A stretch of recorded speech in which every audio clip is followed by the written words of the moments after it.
To set up a Class Dojo teacher account, start by accessing the class through the App Store or via the web. Open a browser of your choice and navigate to www.classdojo.com/teachers.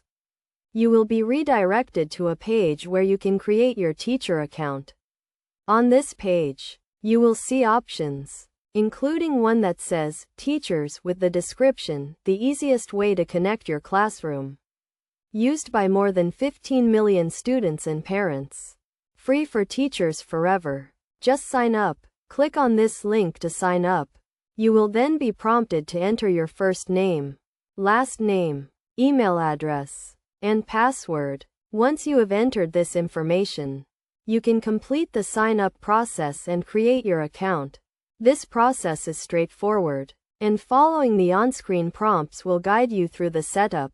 By completing these steps, you will have successfully set up your Class Dojo teacher account.